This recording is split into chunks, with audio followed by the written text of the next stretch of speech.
Good morning, beautiful people. Marie Alessi here. I was really looking forward to doing this live this morning because I have so many times used the comparison between grief and the ocean. I think there is a lot to find when you think about that. There is the vastness of it. You can't really see the end, but yet, from an intellectual point of view, it is a confined space of water. And we can only really yes, the depth of it all. We have machinery these days where you can actually measure it, where you can actually, without having to go to the bottom of the ocean, you can actually find out how deep it is. It's incredible how far we have come with our discoveries, with our techniques, with our abilities. Yet, when you think about that in grief as well, I often feel that we are still very much stuck in the old ways, how we are supposed to grieve. And that when you think of grief, all you think about is sadness and wailing and sorrow and pain and falling apart and all these myths around grief, that grief will always stay with you and that you can't ever heal it. And I am here to beg to differ. I wanted to use the analogy in terms of what it takes to turn a ship around, because in one of our group coaching calls, I believe it was Terry who actually said that loving life after loss is like this big happy cruise ship, where people come together all for the same reason. And everybody who has entered our beautiful movement has come because somehow the title Loving Life After Loss, or just the idea of loving life again, or through a recommendation by a friend, has drawn you to actually check it out, to actually come on board and maybe just sit on the sidelines and watch from afar for a little while. And a lot of you have done that. I have talked to so many people in our movement that were sitting on the sideline for quite some time before they first reached out to me or before they joined one of our healing journeys or one of our programs, let alone the retreat. I understand it is a really big step for people to dare to open up because you often don't know what to expect. And the thought of stepping into your healing journey can be very confronting and can be scary. And I understand that. So I'm here to hold space for you. And there is a lot of people in this group that you can ask that can give you direct feedback of what it felt like for them to come to our healing journeys or programs and actually experience healing on such a deep and profound level that it literally turned their lives around um, permanently. And it is the course that we are on. So, staying with the analogy of the cruise ship, it really made me think. Um, Rob and I went to Hawaii from Sydney to Hawaii on an 18-day cruise, and we had never been on a cruise ship before. And we went for our 10th wedding anniversary, and we took the boys, of course. And I remember having a chat to one of the guys we met on board. He had been on, I don't know, 30 odd cruises for in his entire lifetime. He actually had a job that made him take cruise ships to work instead of flying, and he really, really enjoyed it. So he told us a lot of stories that he had experienced over the years being on cruise ships, and also shared a lot of knowledge in terms of the motor and what it takes to turn a ship around. And that made me think of this very life that I'm doing here, and that made me think of the analogy as well, because it literally takes hours to turn a cruise ship around if you had to. There was an incident on board where some teenagers thought it was funny to throw life jackets overboard, and they were picked up by the movement sensor. There are movement sensors around the ship, and when something falls into the water, they have to check that it's not a person that fell. If you can imagine, if somebody falls into the water at freezing degrees, that would be quite detrimental and maybe not so good of a chance of survival for the person who falls. So if that gets picked up, they have to send search ships, and they found the life jackets and they literally had to turn the ship around for that search trip, and it cost them hours. And well, last laughs for the cruise ship, because those teenagers that threw the life jackets and thought it was funny and it was a funny joke, they actually had to exit the ship with the entire family. There were three families that traveled together. They all had to leave the cruise ship and fly home on their own expenses. So I'm not telling this story to make a comparison to Loving Love After Loss. Nobody has to leave the ship. Nobody has to fly home on their own expenses. But I thought it was incredible to understand what implications such a little joke had. And also, when you think about it with the analogy, how old fashioned we often still deal with the idea of grief, then it really takes a lot to turn this ship around.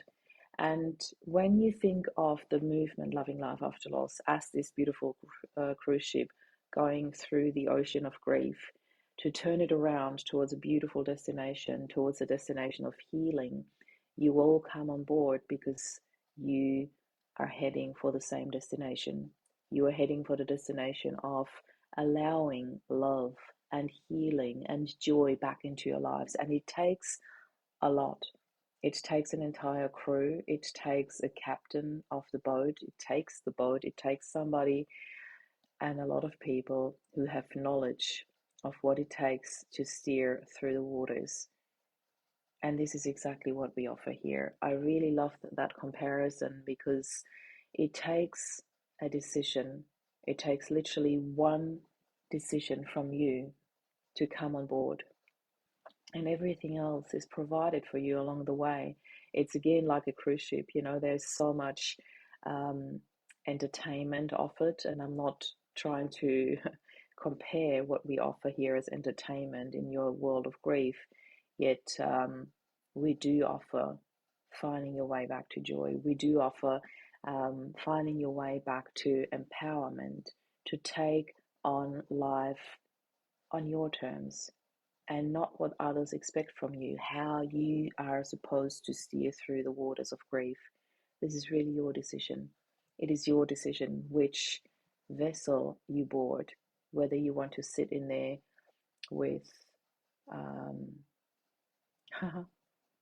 I can't think of the word now, that ring they throw in the water, the life saving device. It's called a Rettungsring in German. I can't think of the word in English. Please post in the comments below when you think of, when you know the word I'm talking about. It is up to you whether you want to sit in a canoe, whether you want to stand on a stand-up paddleboard, whether you are literally in the water drowning, waiting for somebody to come past and rescue you, whether you want to jump in one of the life-saving boats, or whether you want to come on board in a cruise ship where there's a lot more comfort and support provided for you. I really love that comparison. We often say we are all in the same boat. No, we are not. And there is this beautiful meme that I saw, that says some people have got yachts and some people have just literally got nothing and they're drowning. They're just trying to hold on. They're just trying to paddle underwater, and you might not even see it on the outside. The most shocking part for me when I learned about life and water safety was that drowning is often a lot more silent than we know it from movies, where people are waving frantically and waiting for somebody to come and rescue them.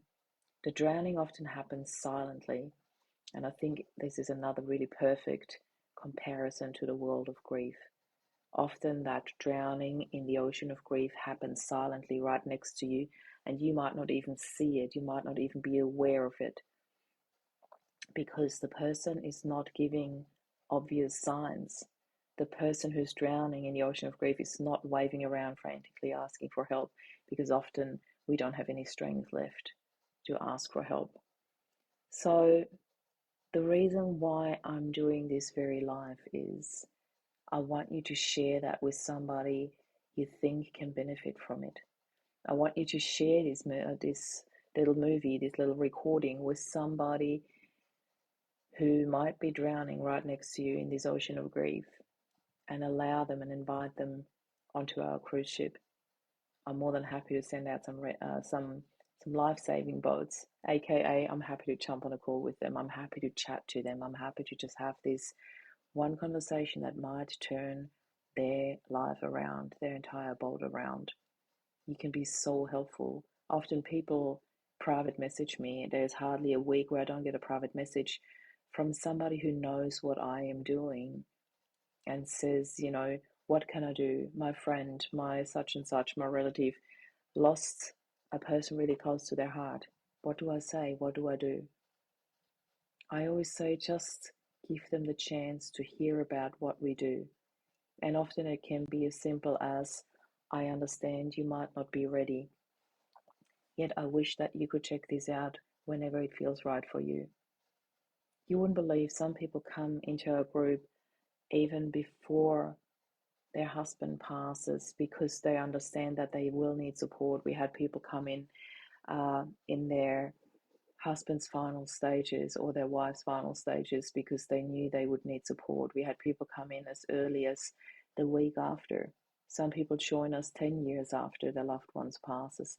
There is no right time frame other than when people feel they're ready. And often people say, I wish I would have heard of your movement earlier. So please don't ever make the decision for your friend, your relative, whoever needs support when it might be the right time. Often it just takes sending the link to our group and say, just trust your heart when you feel ready to check this out. This might be supportive for you. And then it's still up to them to come on in and check us out. But please help us spread the love. And if you are one of those people not knowing where to start, please send me a private message and I'm more than happy to jump on a call with you to just check how we can support you best, what would suit you the best. And yeah, I think there is the most simple thing that I often offer is to just send me a love heart in my private messages when you don't know what to say, when you have no words, and I know to reach out to you, okay? So today, I just want to encourage you, it is never too late to turn a ship around, yet it does take some time. So allow yourself that time, be patient, and trust somebody who knows how to steer the waters. I'm sending you so much love. I'm here to listen, and please do share our message. You never know who you could save with this. This is Maria Lessie. Bye for now.